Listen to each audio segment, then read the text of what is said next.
Sebetulnya bukan karena masalahnya. Karena setan mengaktifkan senjata utamanya, membuat jiwa orang itu berkesimpulan bahwa ya sudah nggak bisa apa-apa saya. Sehingga kemampuannya nggak aktif. Alih-alih menyelesaikan masalah, dia memvonis dirinya sendiri. Ditakut-takuti sama setan.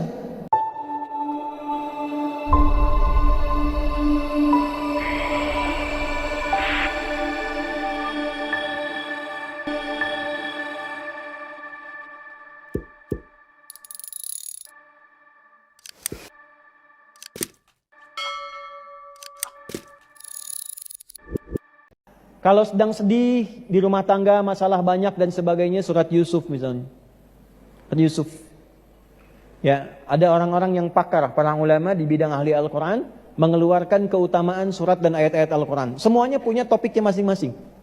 Semua ayat Quran itu mukjizat. Kalau ibu ingin penjagaan dalam hidup sampai meninggal di alam kubur, khawatir nanti kalau meninggal bagaimana? Baca surat Al-Mulk. Jelas? Ada nggak ustadz yang pendek-pendek dikit? Kalau sedang gelisah umum, gelisah, nggak enak, nggak tenang. Menemukan tetangga masa gitu, kan? Teman-teman nggak enak dan sebagainya. Ada 2 surat langsung, surah 93 dan 94, Ad-Duha dan Al-Insyirah. Upayakan ibu baca dalam sholat, misalnya subuh, rakaat pertama Ad-Duha, kedua Al-In. Itu satu paket ya bu, 2 surat itu berpasangan, turunnya bersamaan. Tuh. Malam mau tidur, keganggu, gelisah. Oke lah. Lihat anak gelisah, ibu mimpi nggak enak, ya kan? Bangun gelisah, nggak bisa tidur. Baca 3 surat dan plus 1 ayat. 3 suratnya membuat kita akan lebih merasa nyaman, lebih dingin, lebih adem, lebih cool. Maka 3 cool. Qul huwallahu ahad. Qul a'udzu birabbil. Qul a'udzu birabbin. Nah, 3 surat ini membuat diri kita lebih cool. Nah, terlindungi. Disebut dengan muawwadzatis salat.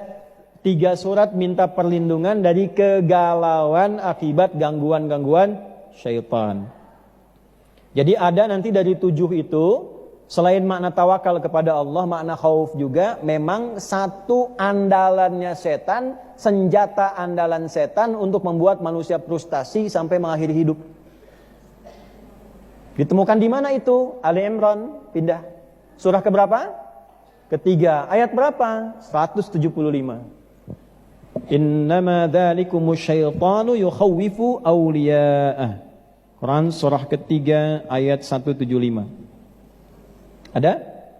Innama dzalikumus syaitanu yukhawwifu awliya'ahu fala takhafuhum wa khafuni in kuntum mu'minin. Itu yang tadi saya katakan, tafsir dari yang Al-Baqarah ayat 150 salah satunya. Sungguh yang mengakibatkan kadang, maaf ya, merasa depresi,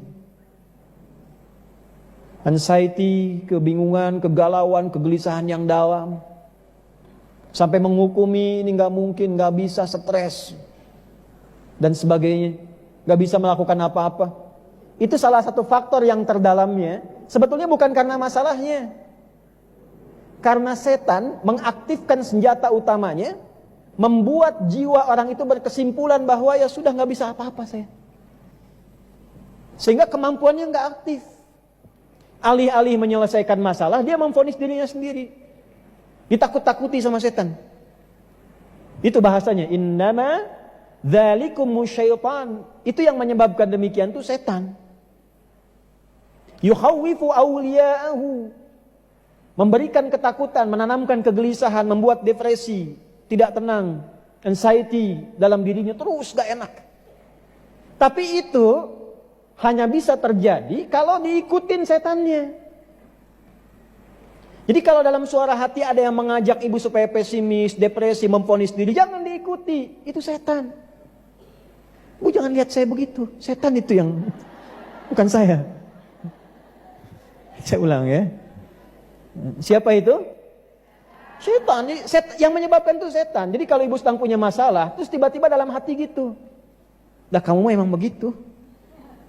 Kamu mah lemah. Kamu dilarutkan dalam keadaan demikian. Yakinkan, itu setan sedang bekerja. Tapi itu hanya akan terjadi kalau diikuti. Yuhawifu awliya'ahu.